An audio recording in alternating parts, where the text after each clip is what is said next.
La mesa de la Europa medieval estaba repleta de supersticiones y fantasías. Las personas de aquella época tenían ideas muy particulares sobre las propiedades y los efectos de los alimentos, y elegían con mucho cuidado qué llevarse a la boca, teniendo siempre presentes aquellas creencias. Sin embargo, vistas desde la ciencia moderna, muchas de esas ideas resultan extremadamente extrañas. No sería exagerado decir que cocinaban los ingredientes basándose en fantasías y que saboreaban el mundo a través de ellas. La mesa medieval mostraba una variedad sorprendente dentro de ese marco imaginario. Pero, ¿por qué nacieron semejantes fantasías? ¿Y cómo influyeron realmente en la comida cotidiana? En esta ocasión nos centraremos en las fantasías y supersticiones relacionadas con la alimentación en la Europa medieval, para descubrir qué pensaban sus habitantes y qué comían.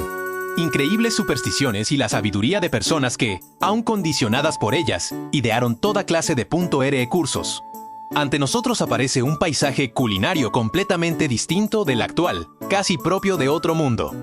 La cultura alimentaria europea estaba llena de supersticiones y una de las teorías que la sustentaba era la de los 4 humores. Atribuida a Hipócrates en la antigua Grecia, sostenía que los fluidos del cuerpo humano estaban formados por 4 sustancias: sangre, flema, bilis amarilla y bilis negra. Cuando se rompía su equilibrio, aparecían enfermedades o alteraciones del estado de ánimo. Se dice que hasta aproximadamente el siglo XVII se preparaban platos siguiendo esta teoría. Y no fue hasta el siglo XIX cuando quedó claro que carecía de fundamento científico. Así de profundamente arraigada estaba entre la población, también se creía que todos los alimentos del mundo poseían cualidades relacionadas con alguno de esos 4 humores. Comer platos que combinaran distintos ingredientes de forma equilibrada se consideraba el secreto para conservar la salud, por lo que los cocineros estaban obligados a estudiar la teoría humoral.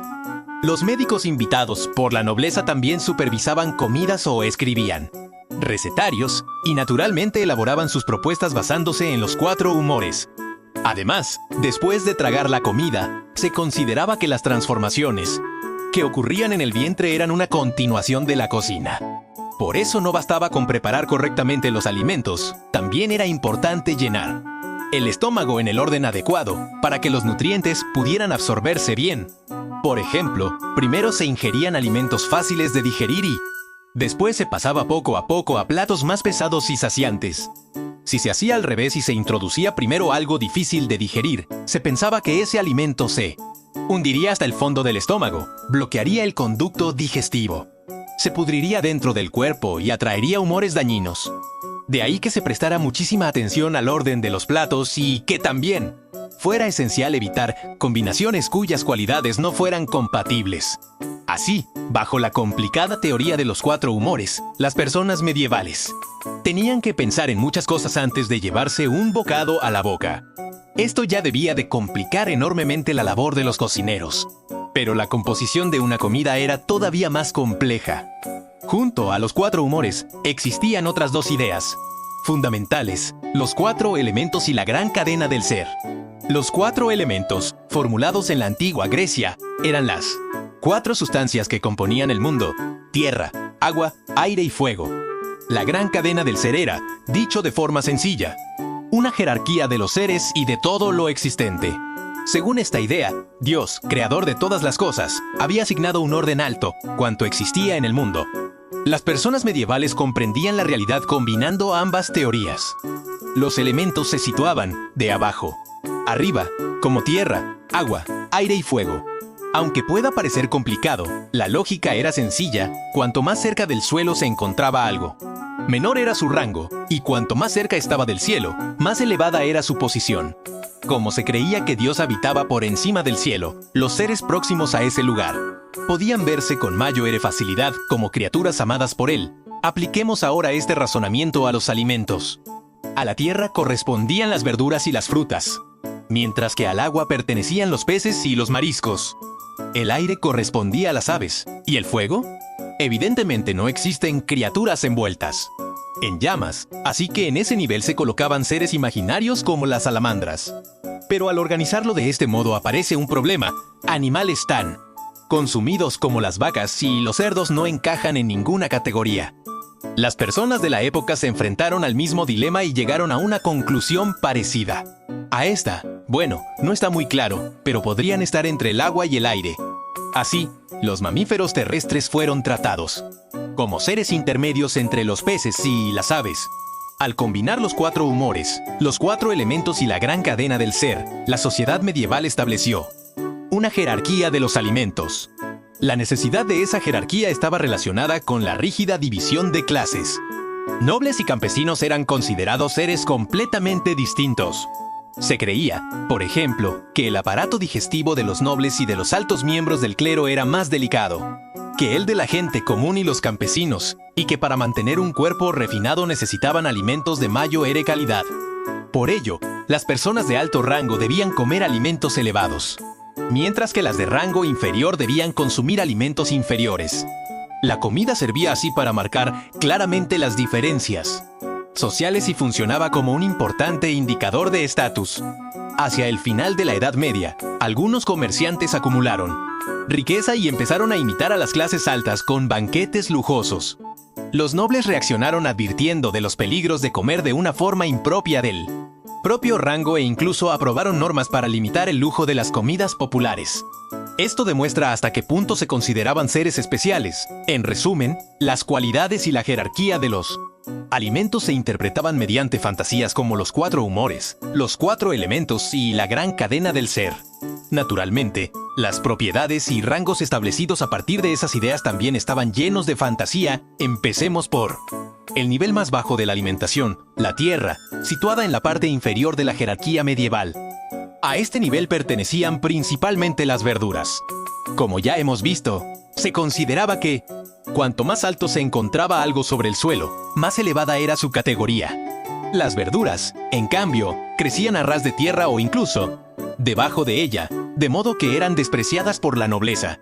Casi nadie se interesaba en estudiarlas y, en muchos casos, ni siquiera se distinguía correctamente entre una verdura y una mala hierba. Se dice que por eso robar verduras no llegaba a considerarse delito. La actitud era algo parecido a: si algo tan poco valioso te sirve, llévatelo. Quienes comían esos alimentos de rango bajísimo eran, naturalmente, los campesinos, situados también en Ero, la base de la sociedad. Cultivaban verduras en casa y las consumían con frecuencia.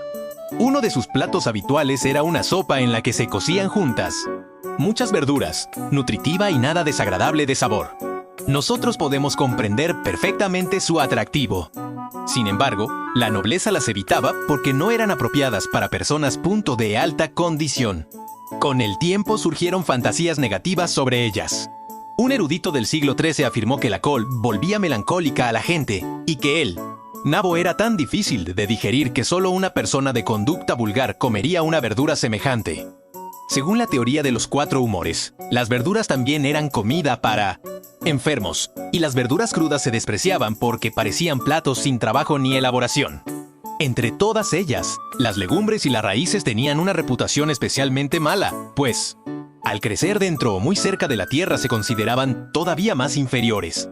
Cuando la patata llegó a Europa en el siglo XVI, su forma irregular y su crecimiento subterráneo hicieron que se la llamara, entre otras cosas, raíz del diablo. Y durante mucho tiempo no fue aceptada. Las legumbres tampoco recibían una valoración positiva, porque estaban enterradas o daban sus frutos a poca distancia del suelo. La excepción eran las habas, que poseían un carácter especial. En la fiesta cristiana se comía la galette des rois, un pastel en el que, tradicionalmente, se escondía un haba, y esa haba representaba al niño Jesús. Las habas, por tanto, también tenían una dimensión de buen augurio.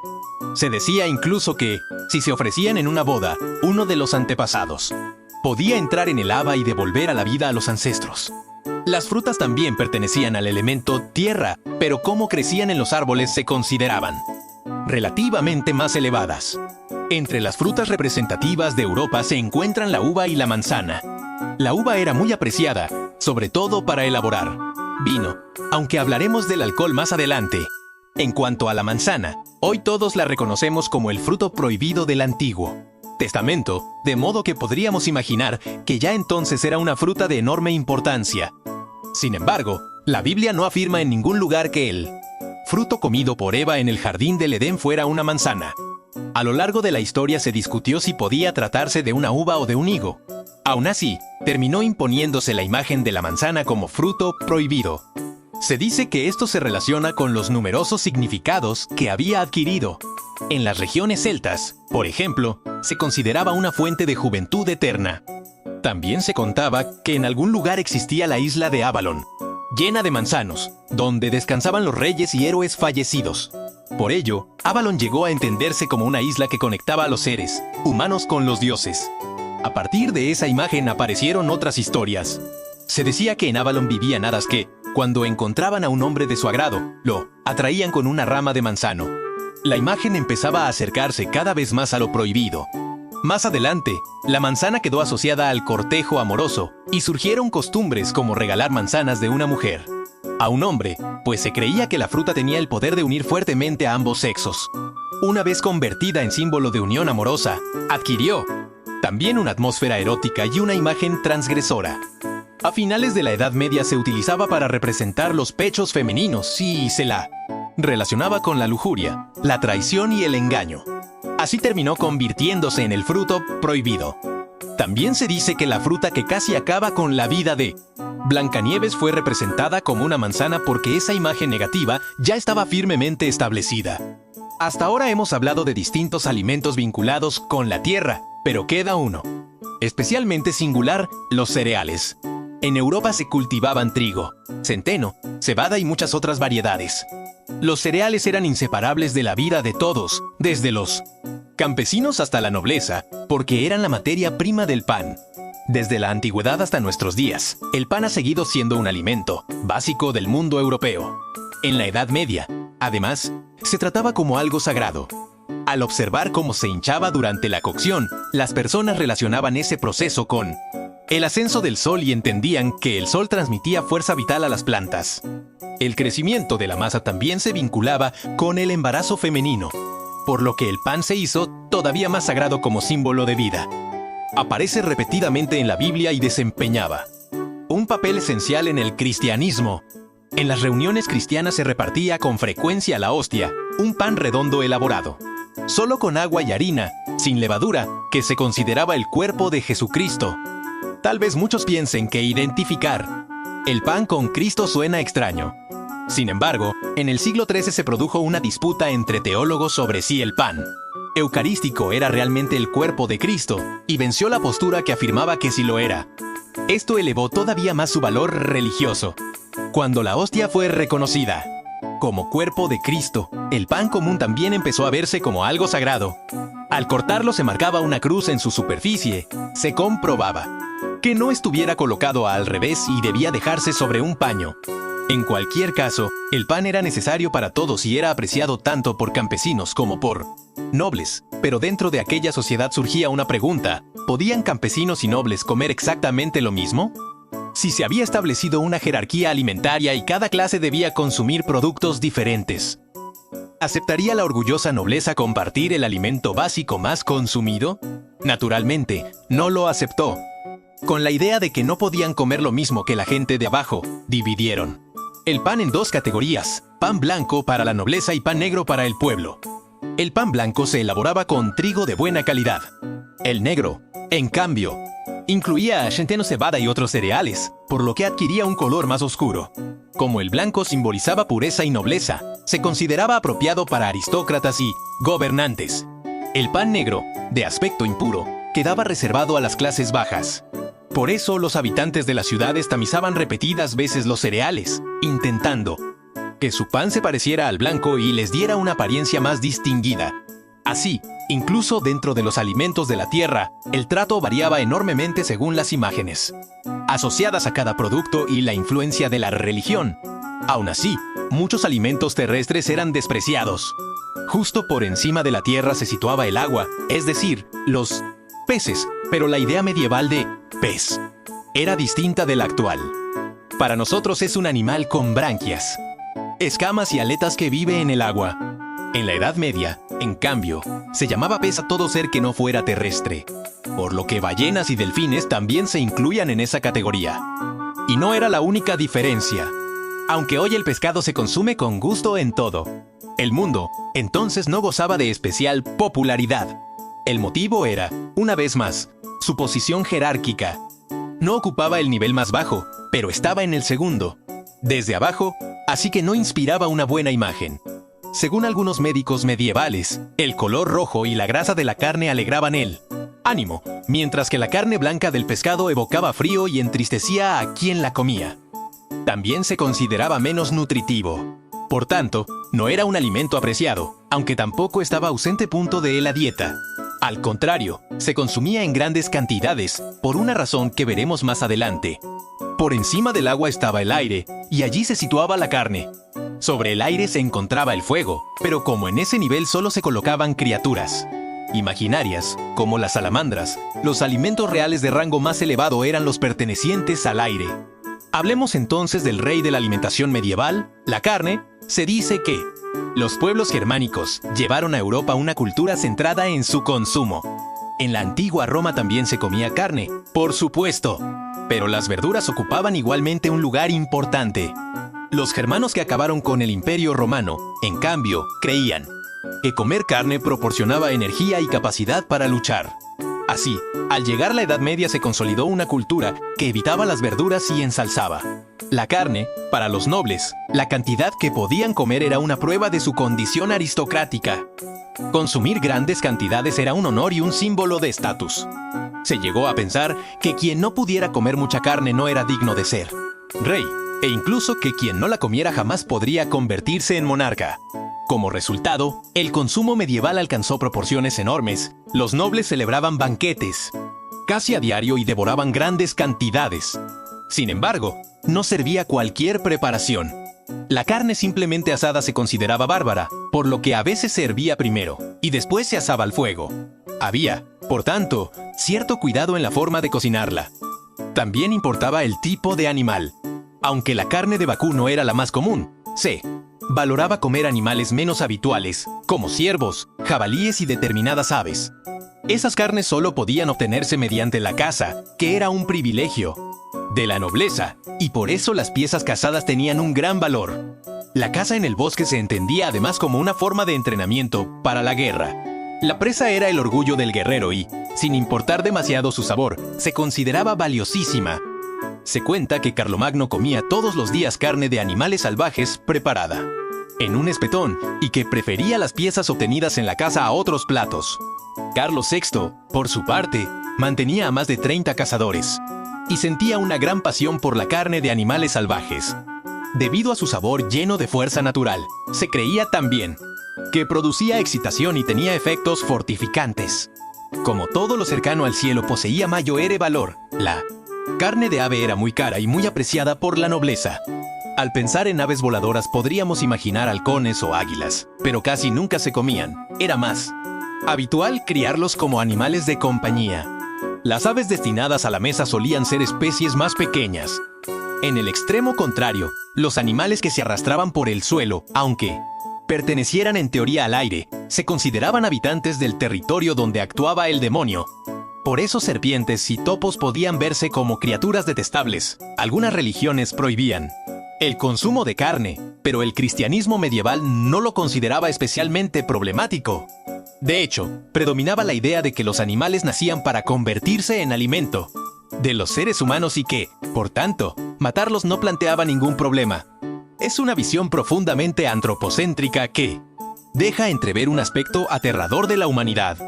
Pero los seres humanos han sobrevivido creando historias convenientes para convencerse a sí mismos, y todavía quedan muchas. En la Europa medieval se creía que una persona cambiaba bajo la influencia de lo que comía, y que la especie y las cualidades del animal podían afectar a su carácter y a su futuro. Se decía que comer conejo o hiena podía transmitir rasgos anormales y antinaturales, y algunos llegaban a prohibirlo por completo. Entre todos los alimentos, el animal que más sufrió por la reputación creada por los seres humanos fue el cerdo. Si se lo soltaba en el bosque, comía de todo, crecía por sí solo y tenía muchas crías, de modo que era un animal ideal para la ganadería. Para los campesinos medievales resultaba muy valioso, y casi todos criaban sus propios cerdos. También se creía que el agua utilizada para hervir la carne antes de conservarla podía darse alto otros animales o a los cultivos, y que así aumentaría el número de crías o la cosecha. Pese a esos aspectos positivos, la imagen general del cerdo en Europa era terrible. En una palabra, se lo consideraba un animal vil. Se le atribuían la glotonería, la ignorancia, la suciedad y la codicia, como si reuniera todos los deshonores posibles. En la corte francesa medieval, antes de pronunciar la palabra cerdo, había que decir con perdón. Tal era el rechazo que provocaba. Los jamones y las salchichas de cerdo se elaboraban tradicionalmente en Europa, pero al colgarlos se evitaban los lugares situados sobre asientos. La razón era una historia según la cual un anciano había muerto al recibir en la cabeza un jamón que cayó, accidente interpretado como una maldición del cerdo. Así de despreciado estaba. Sin embargo, como tenía muchas crías y era fácil de criar, también resultaba indispensable.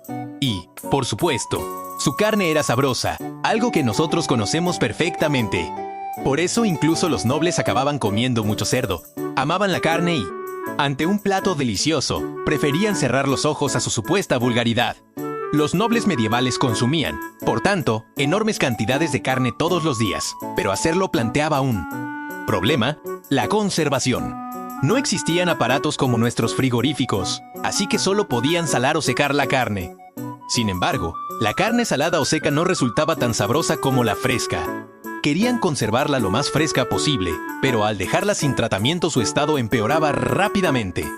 En ese contexto fueron muy útiles las especias. Como ya explicamos en otro vídeo, se utilizaban para disimular el olor de la carne que empezaba a estropearse. Es cierto que muchas especias tienen efectos antimicrobianos y podían ayudar a conservarla durante más tiempo. Por eso los nobles, grandes amantes de la carne, deseaban las especias con desesperación.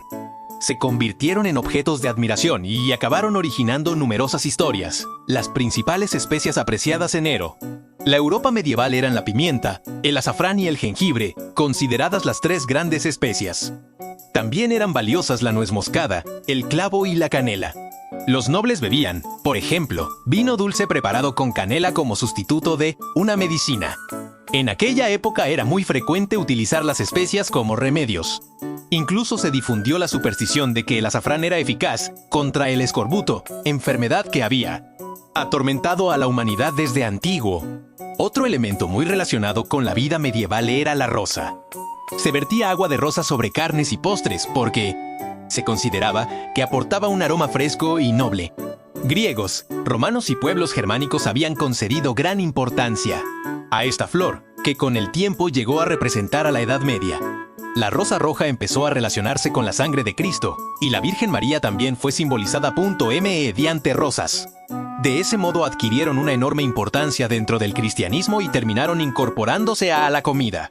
Se creía incluso que el agua de rosas podía expulsar personas poseídas por el demonio y ahuyentar a las brujas. Existen muchas otras leyendas sobre las especias. Respecto a la pimienta, una de las tres grandes, se creía que sus granos eran negros porque se habían quemado en el fuego. La explicación era que los árboles de pimienta estaban protegidos por serpientes y que, para ahuyentarlas, había que encender fuego. Durante ese proceso, los granos también se chamuscaban. Se decía además que la canela se encontraba en los nidos del fénix, como se pensaba que en la India existía el paraíso. Las especias obtenidas allí llegaron a llamarse alimentos del cielo. Para las personas de la época, aquellos productos llegados de tierras lejanas, con aromas tan particulares, eran realmente misteriosos. Así, la Europa medieval estaba llena de todo tipo de supersticiones alimentarias. Y había un elemento inseparable de ellas: la religión. Su poder era incomparablemente mayor que en la actualidad, algo que ya habrá quedado claro. Naturalmente, ejercía una influencia enorme sobre la cultura alimentaria. Se dice, por ejemplo, que los platos empezaron a utilizarse de forma habitual en Europa entre los siglos XV y XVI. Hasta entonces, la comida se colocaba sobre un pan plano y duro, llamado tranchia, y se comía con las manos, sin usar cucharas. Una explicación era que, desde el punto de vista religioso, los utensilios se consideraban impuros. Existía la idea de que la comida es una bendición de Dios y solo debe tocarla, la mano humana creada por él. Usar herramientas constituye una ofensa a Dios. Por eso se habría prohibido el uso de vajilla. La fuerza de la religión creó así una mesa completamente distinta de la actual.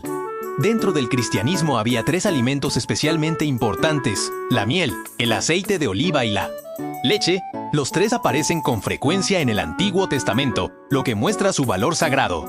La miel, en primer lugar, se utilizaba como conservante y se creía que poseía un poder mágico de regeneración. La gente también se asombraba de que un insecto tan pequeño como la abeja produjera algo tan dulce, y por eso atribuía a la miel fuerzas especiales. Se pensaba que contenía una vitalidad misteriosa, y se bebía agua con miel para adquirir ese poder. Además, todo lo que tocara los labios de un recién nacido debía ser sagrado, y la sustancia elegida era precisamente la miel. Desde nuestra perspectiva resulta preocupante, pero por esa razón se daba miel a los bebés nada más nacer. El siguiente alimento era el aceite de oliva. Desde la antigua Grecia, el olivo simbolizaba la paz y la fertilidad. Su aceite se utilizaba como medicina o como óleo sagrado para personas a punto de morir. También se ungía con él a reyes y emperadores durante las ceremonias de coronación. La leche, por su parte, había sido desde tiempos remotos una fuente de nutrición esencial. En la Edad Media se criaban, además de vacas, cabras y ovejas, y uno de los principales objetivos era obtener leche.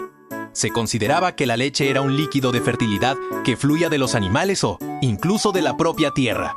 Era tan sagrada que algunos documentos medievales representaban a Cristo dando leche. Puede resultarnos extraño, pero esta imagen se basaba en la idea de que la salvación de la humanidad llegaba a través de la leche, fuente de la fuerza vital. Como la leche materna era imprescindible para criar alto los niños, también se la consideraba origen de la vida. La relación entre las mujeres y la leche era muy fuerte, y tareas como el ordeño se entendían casi exclusivamente como trabajos femeninos. Sin embargo, no era habitual beber leche tal como hacemos hoy. Se decía que podía causar dolor de cabeza o de dientes, e incluso que después de tomarla había que enjuagarse la boca con agua y miel. Por eso se utilizaba principalmente como ingrediente de postres y otros platos. Además, como se conservaba con gran dificultad, era muy frecuente transformarla en queso o mantequilla. El queso se hizo popular entre los campesinos medievales. Al principio, los nobles se burlaban de él como comida campesina y evitaban consumirlo. Pero cuando empezó a reconocerse su alto valor nutritivo y los médicos recomendaron comerlo durante las enfermedades, la aristocracia cambió por completo de actitud y pasó a tratarlo como un alimento noble. En cualquier caso, miel, aceite de oliva y leche fueron 3 productos de enorme importancia. Religiosa. Y al hablar de comida en el mundo cristiano hay un tema inevitable: el ayuno. Existían numerosos días de ayuno, aunque variaban según la época y la región. Se incluían las vísperas de festividades de santos y otras celebraciones, además de todos los viernes, hasta sumar aproximadamente 93 días al año. A menudo solo se permitía comer después de la puesta del sol, y estaban prohibidos la carne de animales terrestres y aves, los productos lácteos y los huevos. Pero, como ya sabemos, los nobles adoraban la carne y se preguntaban cómo podían seguir comiéndola. El sustituto fue el pescado. Antes dijimos que no era popular, pero que se consumía en grandes cantidades. Esta era la razón: se comía durante los días de ayuno. ¿Por qué la carne estaba prohibida y el pescado permitido? Porque el objetivo original del ayuno era practicar la abstinencia, y se pensaba que el pescado no despertaba el deseo sexual. Aún así, la gente no lo comía por verdadero gusto. Quienes seguían deseando carne empezaron a fabricar otros sustitutos. Moldeaban pescado para que pareciera carne de ciervo y lo asaban, o llenaban cáscaras de huevo cocido con huevas y leche de almendras, calentándola sobre carbón para crear huevos falsos. En la Edad Media se idearon toda clase de recursos para satisfacer ese deseo sin romper aparentemente las reglas. En Japón existe una historia parecida. Debido a la influencia budista, quienes tenían prohibida la carne de animales afirmaban que el conejo era un ave para poder comerlo, y por eso los conejos se cuentan tradicionalmente con el mismo clasificador que las aves.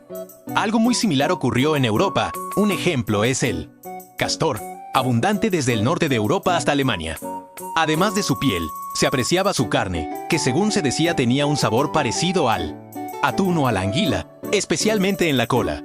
Para nosotros, el castor es claramente un mamífero terrestre, Pero recordemos la definición medieval de pez, cualquier criatura que no fuera puramente terrestre. Por eso delfines y ballenas se clasificaban como peces a pesar de ser mamíferos. El castor quedaba en una posición ambigua, aunque sube a tierra, vive principalmente junto al agua.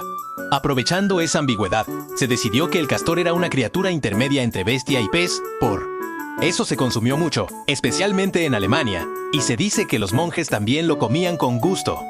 Otro caso era el Banca cariblanca, un ave acuática que llegó a considerarse fruto de un árbol o una especie de molusco, por lo que podía comerse durante el ayuno. La leyenda nació porque el percibi, visto desde cierto ángulo, recordaba a esa ave. Se decía entonces que las barclas nacían de percebes adheridos a madera flotante en el mar. Así, para enfrentarse a las estrictas reglas religiosas, las personas creaban historias y seguían disfrutando de .l a comida. En sus mesas tampoco podía faltar el alcohol, que naturalmente generó sus propias leyendas. La bebida más popular de Europa era, ante todo, el vino. Amado desde la antigüedad hasta hoy, llegó a consumirse en algunas ciudades medievales a razón de 1 litro diario por persona. Los nobles eran quienes más lo bebían, y casi siempre había vino en su mesa. También estaba profundamente vinculado al cristianismo y se consideraba la sangre de Cristo. Por ello, el vino se veía como un vínculo entre Dios y los seres humanos. Si era una bebida tan sagrada, se pensaba, también debía de ser buena para la salud. Se creía que una cantidad moderada favorecía la digestión, producía sangre de buena calidad y mejoraba el ánimo. Durante las guerras se bebía a sí mismo como reconstituyente y estimulante. Se dice que la profesión de sumiller, encargado de probar y valorar el vino, nació en Nápoles, Italia.